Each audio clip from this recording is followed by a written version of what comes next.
ಜನಪ್ರಿಯ ಶಾಸಕರಾಗಿರುವಂಥ ವಿಜಯಾನಂದ ಕಾಶ್ಯಪ್ಪನವರಿವರು ಸಚಿವರಾಗಬೇಕು ಅನ್ನುವಂಥ ಒಂದು ಅಭಿಲಾಷೆಯನ್ನು ಹೊತ್ತು ಅನೇಕರು ತಮ್ಮ ತಮ್ಮ ಅಭಿಲಾಷೆಗೆ ಅನುಗುಣವಾಗಿ ಹರಕೆಯನ್ನು ಹೊತ್ತಿದ್ದರು. ಈಗಾಗಲೇ ನಾವು ಮಾಧ್ಯಮಗಳಲ್ಲಿ ತಾವು ಕೂಡ ಪ್ರಸಾರ ಮಾಡಿದ್ದೀರಿ. ಅನೇಕರು ದೇವಸ್ಥಾನಗಳನ್ನು ದರ್ಶನ ಮಾಡಿ ಹರಕೆ ತೀರಿಸಿದ ಉದಾಹರಣೆಗಳು ಅದಾವು. ನಿನ್ನೆ ಕರಡಿ ಗ್ರಾಮದಲ್ಲಿ ಒಬ್ಬರು ಉರುಳು ಸೇವೆ ಮಾಡಿದರು. ಅಭಿಮಾನ ಅನ್ನುವುದು ಒಬ್ಬ ಜನನಾಯಕನಿಗೆ ಇರಬಹುದಾದಂಥ ಒಂದು ಬೆಂಬಲದ ಪ್ರತೀಕ, ಅಭಿಮಾನದ ಪ್ರತೀಕ ಅಂತ ನಾನು ಅಂದ್ಕೊಂಡಿದ್ದೇನೆ. ಜನನಾಯಕರಾದವರು ಇನ್ನಷ್ಟು ಬೆಳೆಯಲ್ಲಿ ಇನ್ನಷ್ಟು ಎತ್ತರದ ಸ್ಥಾನಕ್ಕೆ ಹೋಗಲಿ ಅನ್ನೋದು ಮತಕ್ಷೇತ್ರದ ಮತದಾರರ ಮತ್ತು ಅಭಿಮಾನಿಗಳ ಆಶಯ ಕೂಡ ಆಗಿರ್ತೈತೆ. ಈ ನಿಟ್ಟಿನಲ್ಲಿ ಕುಲಕರ್ಣಿಪೇಟೆಯ ಸಮಸ್ತ ಸದ್ಭಕ್ತರಾದಿಯಾಗಿ ಯೂನಿಯನ್ ಸಂಸ್ಥೆ ಹಾಗೂ ಇಲ್ಕಲ್ಲಿನ ವಿವಿಧ ಸಂಘ ಸಂಸ್ಥೆಗಳ ಯುವಕರು ಹಾಗೂ ವಿಜಯಾನಂದ ಕಾಶ್ಯಪ್ಪನವರವರ ಅಭಿಮಾನಿ ಬಳಗ ಇವರೆಲ್ಲ ಸೇರಿ ಮಾನ್ಯ ಶಾಸಕರಾಗಿದ್ದಾಗ, ಈಗೂ ಕೂಡ ಅವರು ಶಾಸಕರು ಜೊತೆಗೆ ಸಚಿವರು, ಬರೀ ಶಾಸಕರಾಗಿದ್ದಾಗ ಅವರನ್ನು ಸಚಿವರಾಗಿ ಮಾಡಬೇಕು.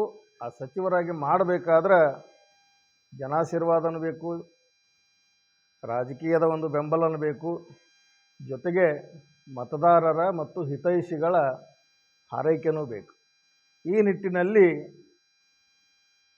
ಈ ಎಲ್ಲ ತರುಣರು, ನಾನು ಹೆಸರಿಸಿದಂಥ ಎಲ್ಲ ತರುಣರು ಬಾದಾಮಿ ಬನಶಂಕರಿ ದೇವಿಗೆ ಹರಕೆ ಹೊತ್ತು ವಿಜಯಾನಂದ ಕಾಶ್ಯಪ್ಪನವರವರು ಸಚಿವರಾದಲ್ಲಿ ನಾವು ಇಲಕಲ್ಲಿನಿಂದ ಬಾದಾಮಿ ಬನಶಂಕರಿವರೆಗೆ ಪಾದಯಾತ್ರೆ ಬರ್ತೀವಿ ಅಂತ ಒಂದು ಹರಕೆಯನ್ನು ಹೊತ್ತಿದ್ದರು.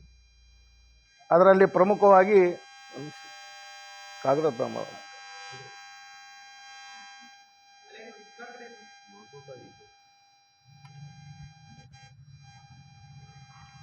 ಅದರಲ್ಲಿ ಪ್ರಮುಖವಾಗಿ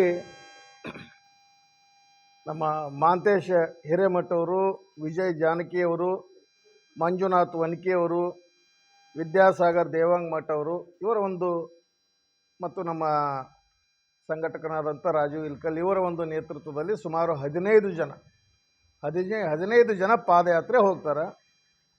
ಅವರ ಜೊತೆ ಮತ್ತಾರಾದರೂ ವಿಲ್ಲಿಂಗ್ಲಿ ಆಸೆಪಟ್ಟು ಬರುವಂಥ ಅನೇಕ ಅಭಿಮಾನಿಗಳು ಕೂಡ ಅವರ ಜೊತೆ ಹೆಜ್ಜೆ ಹಾಕ್ತಾರೆ.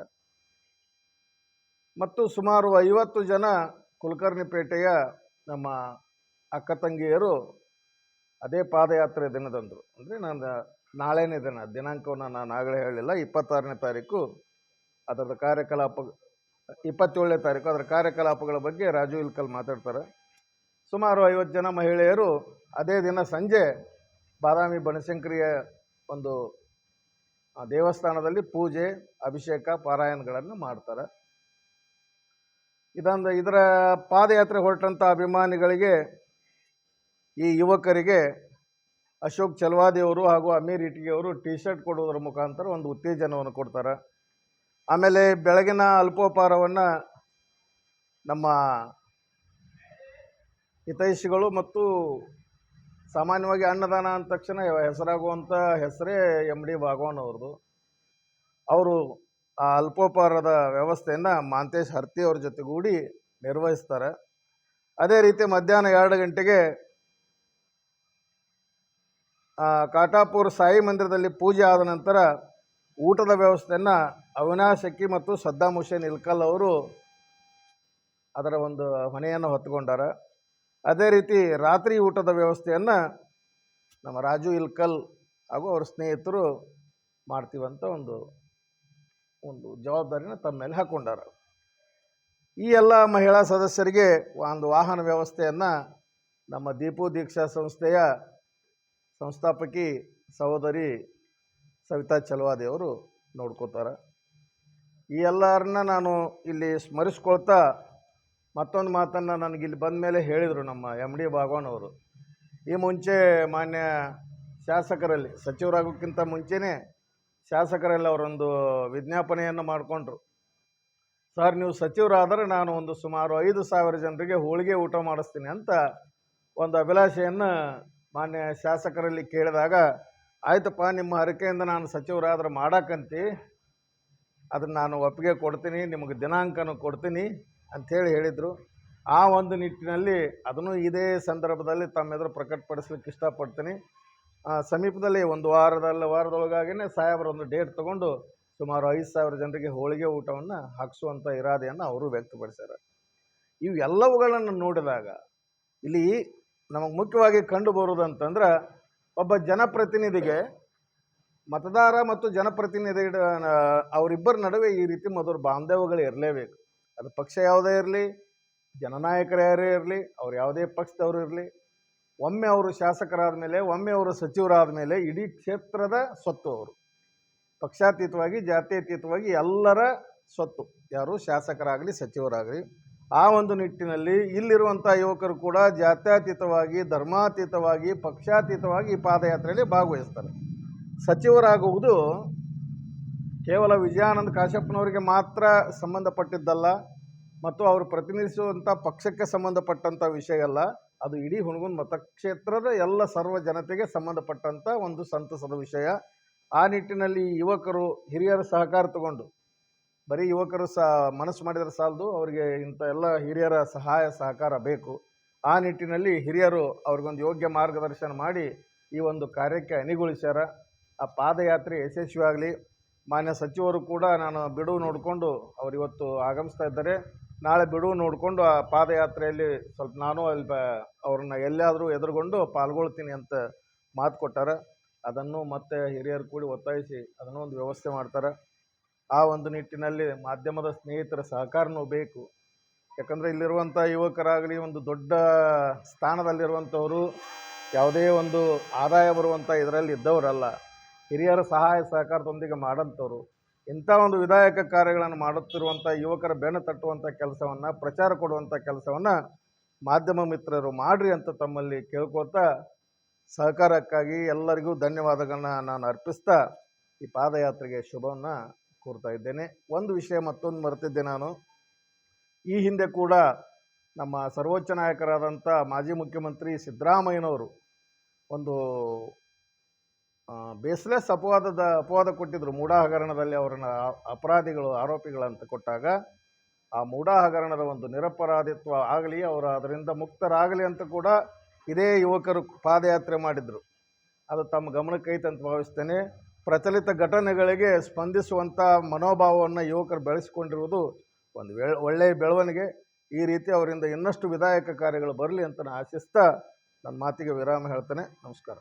ನಮ್ಮ ಗದ್ದನಕೇರಿ ಗುರುಗಳು ಇದೀಗ ಇದ್ರ ಬಗ್ಗೆ ನಮ್ಮ ಶ್ರೀ ವಿಜಯಾನಂದ ಎಸ್ ಕಾಶ್ಯಪ್ಪನವರ ಅಭಿಮಾನಿಗಳು ಬಳಗದ ಇಲ್ಕಲ್ಲ ವತಿಯಿಂದ ಸನ್ಮಾನ್ಯ ಶ್ರೀ ಡಾಕ್ಟರ್ ವಿಜಯಾನಂದ ಎಸ್ ಕಾಶ್ಯಪ್ಪನವರಿಗೆ ಸಂಪುಟದಲ್ಲಿ ಸಚಿವ ಸ್ಥಾನ ಸಿಗಲೆಂದು ತಾಯಿ ಶ್ರೀ ಬನಶಂಕರಿ ದೇವಿಯಲ್ಲಿ ಪಾದಯಾತ್ರೆ ಬರುತ್ತೇವೆ ಎಂದು ಹರಿಕೆ ಹೊತ್ತಿದ್ದು, ಅದರಂತೆಯೇ ನಮ್ಮ ಯೂನಿಯನ್ ಕ್ರೀಡಾ ಹಾಗೂ ಸಾಂಸ್ಕೃತಿಕ ಎಲ್ಲ ಅಭಿಮಾನ ಬಳಗದ ಹುಡುಗರು ಕೂಡ ಬನಶಂಕರಿ ಪಾದಯಾತ್ರೆಗೆ ನಾಳೆ ದಿನ ಹೊಂಟಿದ್ದಾರೆ. ಅದರ ಮಾರ್ಗದ ಬಗ್ಗೆ ತಮಗೆ ನಾನು ಇಲ್ಲಿ ವಿವರಿಸುತ್ತೇನೆ.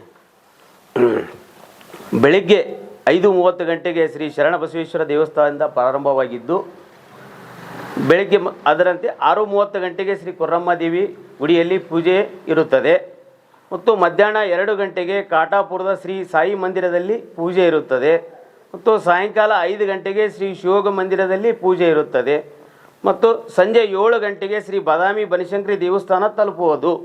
ಸಂಜೆ 7:30 ಗಂಟೆಗೆ ತಾಯಿ ಶ್ರೀ ಬನಶಂಕರಿ ದೇವಿಗೆ ವಿಶೇಷ ಪೂಜೆ ನೆರವೇರಿಸಲಾಗುವುದು. ಇದರಂತೆ ಇದು ಇರುತ್ತದೆ. ಬಸವಲಿಂಗಾಯ ನಮಃ. ನಮ್ಮ ಹುಣಗುಂದ ಮತಕ್ಷೇತ್ರಕ್ಕೆ 24 ವರ್ಷಗಳ ನಂತರ ಸಚಿವ ಸ್ಥಾನ ಸಿಕ್ಕಿದ್ದು ನಮಗೆಲ್ಲರಿಗೂ ಸಂತೋಷದ ವಿಷಯ. ತಾಯಿ ಬನಶಂಕರಿ ಆಶೀರ್ವಾದವೋ ಅಥವಾ ವಿಜಯ ಮಹಾಂತೇಶ್ವರ ಕೃಪಾಶೀರ್ವಾದವೋ, ಮುರ್ತುಜ್ ಖಾದ್ರಿ ಅವರ ಕೃಪಾಶೀರ್ವಾದವೋ, ಅಥವಾ ನಮ್ಮ ಶಾಸಕರ ಒಂದು ನಿಷ್ಠೆ, ಒಂದು ಕಾಳಜಿಗೋಸ್ಕರ ಒಂದು ದೇವರು ಕೊಟ್ಟಂಥ ಒಂದು ವರ ಅಂತ ನಾವು ತಿಳ್ಕೊಂಡಿವಿ. ಅದರ ಅಂಗವಾಗಿ ನಮ್ಮ ಕುಲಕರ್ಣಿ ಪೇಟೆಯ ಯೂನಿಯನ್ ಸಂಸ್ಥೆ ಹಾಗೂ ಕ್ರೀಡಾ ಸಂಸ್ಥೆಯು ಈ ವರ್ಷ 5ನೇ ವರ್ಷಕ್ಕೆ ಪಾದಾರ್ಪಣೆ ಮಾಡ್ಲಿಕ್ಕತ್ತದ.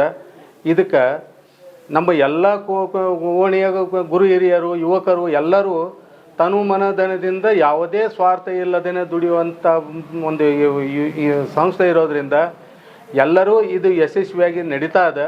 ಇದರಂತೆ ಪ್ರತಿ ವರ್ಷವೂ ನಮ್ಮದು ನಡೀತಾ ಇರಬೇಕು. ಆನಂತರ ನಮ್ಮ ಕಾಶ್ಯಪ್ನವರಿಗೆ ಇನ್ನೂ ಹೆಚ್ಚು ಹುದ್ದೆಗಳು ಸಿಗಲಿ, ನಮ್ಮ ಆಸೆ ಏನಂದ್ರೆ ಮುಖ್ಯಮಂತ್ರಿ ಸ್ಥಾನ ಸಿಗಲಿ ಅನ್ನೋ ಒಂದು ಆಶಾಭಾವನೆ ನಮಗದ. ಆ ತಾಯಿ ಬನಶಂಕರಿ ದೇವಿ ಆಶೀರ್ವಾದ ಮಾಡಿದ್ರೆ ಅದೇನು ದೊಡ್ಡ ಮಾತಲ್ಲ. ಇವತ್ತಿಲ್ಲ ನಾಳೆ ಸಿಕ್ಕೇ ಸಿಗುತ್ತಾ. ಯಾಕಂದ್ರೆ ನಮ್ಮ SR ಕಂಠಿ ಅವರು ಆದ ನಂತರ ನಮ್ಗೆ ಮುಖ್ಯಮಂತ್ರಿ ಸ್ಥಾನನೇ ಇಲ್ಲ. ಅದಕ್ಕೆ ಒಂದು ಗುರು ಹಿರಿಯ ಆಶೀರ್ವಾದ ದೇವರ ಕೃಪೆಯಿಂದ ಅವರು ಮುಖ್ಯಮಂತ್ರಿ ಸ್ಥಾನದವರೆಗೂ ಹೋಗಲಿ ಅಂತಂದು ನಾವು ಆಶೆ ಮಾಡ್ತೀವಿ. ಆನಂತರ ತಾವೆಲ್ಲ ಪತ್ರಕರ್ತರು ನಾಳೆ ನಡೆಯುವ ಒಂದು ಪಾದಯಾತ್ರೆಗೆ ತಾವೆಲ್ಲ ಬಂದು ಈ ವರದಿ ಬಗ್ಗೆ ಮತ್ತು ಸಹಕಾರ ಕೊಡ್ತೀರಿ ಅಂತಂದು ನಾನು ಆಶಾಭಾವನೆಯಿಂದ ತಮ್ಮಲ್ಲಿ ಕಳಕಳಿಯಿಂದ ಬೇಡ್ಕೊತೀನಿ. ಅದಕ್ಕೆ ಇದು ಒಂದೇ ಸರ್ತಿ ಅಲ್ಲ, ಪ್ರತಿ ವರ್ಷ ದಸರಾ ಟೈಮ್ದೊಳಗೆ ನಾವು ದೊಡ್ಡ ದೊಡ್ಡ ಯೋಜನೆಗಳನ್ನ ಹಾಕ್ಕೊಂಡಿರ್ತೀವಿ. ಆ ಟೈಮ್ದೊಳಗೆ ತಾವೆಲ್ಲರೂ ಬಂದು ನಮ್ಮ ಒಂದು ಕಾರ್ಯಕ್ರಮಗಳನ್ನು ವೀಕ್ಷಿಸಿ ಅದನ್ನು ಪ್ರಸಾರ ಮಾಡಿದ್ರಿ ಅಂತಂದ್ರೆ ತಮಗೆ ನಾವು ಕೃತಜ್ಞರಾಗಿರ್ತೀವಿ ಅಂತಂದು ನಾವು ವಿನಂತಿ ಮಾಡ್ಕೊಳ್ತೇನೆ. ಎಲ್ರಿಗೂ ನಮಸ್ಕಾರ. ಕಾಶ್ಯಪ್ಪನವರ ಅಭಿಮಾನಿ ಬಳಗದಲ್ಲಿ ಅತ್ಯಂತ ಅಪ್ಪಟ ಅಭಿಮಾನಿ ಚಿಕ್ಕ ವಯಸ್ಸಿಂದ ಇಲ್ಲಿವರೆಗೂ ಇರೋದು ನಾನು. ಚಿಕ್ಕ ವಯಸ್ಸಿಂದ ಇಲ್ಲಿವರೆಗೂ ಎಲ್ಲೇ ಪ್ರತಿಯೊಂದು ಕಾರ್ಯಕ್ರಮದಲ್ಲಿ ನಾನು ಅವ್ರನ್ನ ಭೇಟಿಯಾದ್ರೆ ಅಂಕಲ್ ನೀವು ಫಸ್ಟ್ ಸಚಿವ ಸ್ಥಾನ ಆಗಲೇಬೇಕು ಅಂತ ನಾನು ಕೂಡ ವಿಜಯ ಮಾತೇಶ್ನಲ್ಲಿ ಹರಕೆ ಹೊತ್ತಿದ್ದು ನಿಜ. ಅದೇ ನಿಟ್ಟಿನಲ್ಲಿ ಇಲ್ಲೆಲ್ಲ ನಮ್ಮ ಯೂನಿಯನ್ ಸಂಸ್ಥೆಯ ಕುಲಕರ್ಣಿಪೇಟೆಯ ಎಲ್ಲ ಯುವಕರು ಏನು ಮಾಡ್ಯಾರ ಅಂದ್ರೆ ಬಾದಾಮಿ ಬನಶಂಕರಿ ದೇವಿಗೆ ಪಾದಯಾತ್ರೆಯನ್ನು ಹೊರಟಿದ್ದಾರೆ. ಸುಮಾರು ಒಂದು 50 ಜನ ಆದರೂ ನಮ್ಮ ಯೂನಿಯನ್ ಸಂಸ್ಥೆಯಿಂದ ಪಾದಯಾತ್ರೆ ಹೊರಡ್ತಾರೆ. ಈ 50 ಜನದ ಜೊತೆ ವಿವಿಧ ಸಂಘಟನೆಗಳು, ವಿವಿಧ ಸಂಘ ಸಂಸ್ಥೆಗಳು ಕೂಡ ನಮ್ಮ ಯೂನಿಯನ್ ತಂಡದ ಜೊತೆಗೆ ಅವರು ಕೂಡ ಇಳಕಲ್ದಿಂದ ಬೆಳಗ್ಗೆ ಬಾದಾಮಿ ಬನಶಂಕರಿಗೆ ಪಾದಯಾತ್ರೆ ಮೂಲಕ ಸಚಿವ ಸ್ಥಾನವನ್ನು ಸಿಕ್ಕಿರೋ ಪರವಾಗಿ ಹರಕೆಯನ್ನು ತೀರಿಸ್ತಿದ್ದಾರೆ.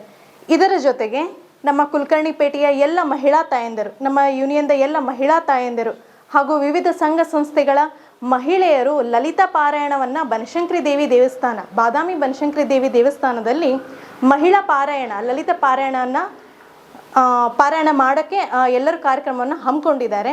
ಅದರಲ್ಲಿ ಎಲ್ಲ ಸಂಘ ಸಂಸ್ಥೆಯ ಯುವಕರಾಗಿರ್ಬೋದು, ಯುವತಿಯರಾಗಿರ್ಬೋದು ಎಲ್ಲರೂ ಕೂಡ ಆ ಕಾರ್ಯಕ್ರಮಕ್ಕೆ ಆಗಮಿಸಬೇಕೆಂದು ವಿನಂತಿಸ್ಕೊಳ್ತೇನೆ. ಈ ಮೂಲಕ ನಾಳೆ ಬೆಳಗ್ಗೆ ಏನು ನಮ್ಮ ಬನ್ನಿ ಮಹಾಂಕಾಳಿ ಗುಡಿ, ಕುಲಕರ್ಣಿಪೇಟೆಯಲ್ಲಿರ್ತಕ್ಕಂಥ ಬನ್ನಿ ಮಹಾಂಕಾಳಿ ಗುಡಿಯಿಂದ ಎಲ್ಲ ಯುವಕರು ಏನು ಪಾದಯಾತ್ರೆ ಹೋಗ್ತಿದ್ದಾರಲ್ಲ, ಆ ಪಾದಯಾತ್ರೆ ಹೋಗ್ತಿರ್ತಕ್ಕಂಥ ಯುವಕರಿಗೆ ವಿಜಯ್ ಜಾನಕಿಯವರು ಹಾಗೂ ಮಹಾಂತೇಶ್ ಹಿರೇಮಠ ಅವರು ಸಾಂಕೇತಿಕವಾಗಿ T-ಶರ್ಟ್ಗಳನ್ನು ಕೊಟ್ಟು ಅನಾವರಣ ಮಾಡ್ತಿದ್ದಾರೆ. ದಯವಿಟ್ಟು ಎಲ್ಲರೂ ಇದಕ್ಕೆ ಸಾಕ್ಷಿಯಾಗೋಣ ಅಂತ ಹೇಳ್ತಾ ಮತ್ತೊಮ್ಮೆ ನಮ್ಮ ಕಾರ್ಯಕ್ರಮಕ್ಕೆ ಎಲ್ಲರೂ ಬಂದು ಆಶೀರ್ವದಿಸಿ.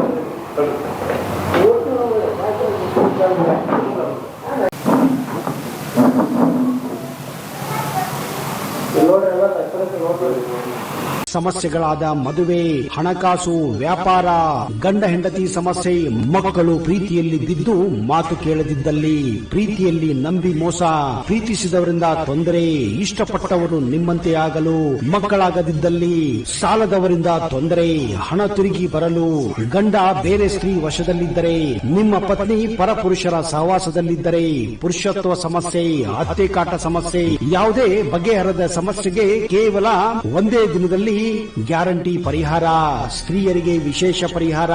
ಎಷ್ಟೋ ಜ್ಯೋತಿಷ್ಯರಲ್ಲಿ ಕೇಳಿ ಹಣ ಕಳೆದುಕೊಂಡಲ್ಲಿ ನಮ್ಮಲ್ಲಿ ಗ್ಯಾರಂಟಿ ಪರಿಹಾರ ಸಿಗುತ್ತದೆ. ಯಾವುದೇ ಸಮಸ್ಯೆ ಇದ್ದರೂ, ಎಂತ ಕಠಿಣ ಸಮಸ್ಯೆಗಳಿದ್ದರೂ ನಿಮ್ಮ ಜಾತಕ, ಫೋಟೋ, ಹಸ್ತಮುದ್ರಿಕಾ ನೋಡಿ ಭವಿಷ್ಯ ಹೇಳಲಾಗುತ್ತದೆ. ಇನ್ನು ನಿಮ್ಮ ಜೀವನದ ಎಂತ ಸಮಸ್ಯೆಗಳಿದ್ದರೂ ನಮ್ಮಲ್ಲಿ ಪರಿಹಾರ ಇದೆ. ಕೂಡಲೇ ಕರೆ ಮಾಡಿ ಅಥವಾ ವಾಟ್ಸ್ಆಪ್ ಮಾಡಿ.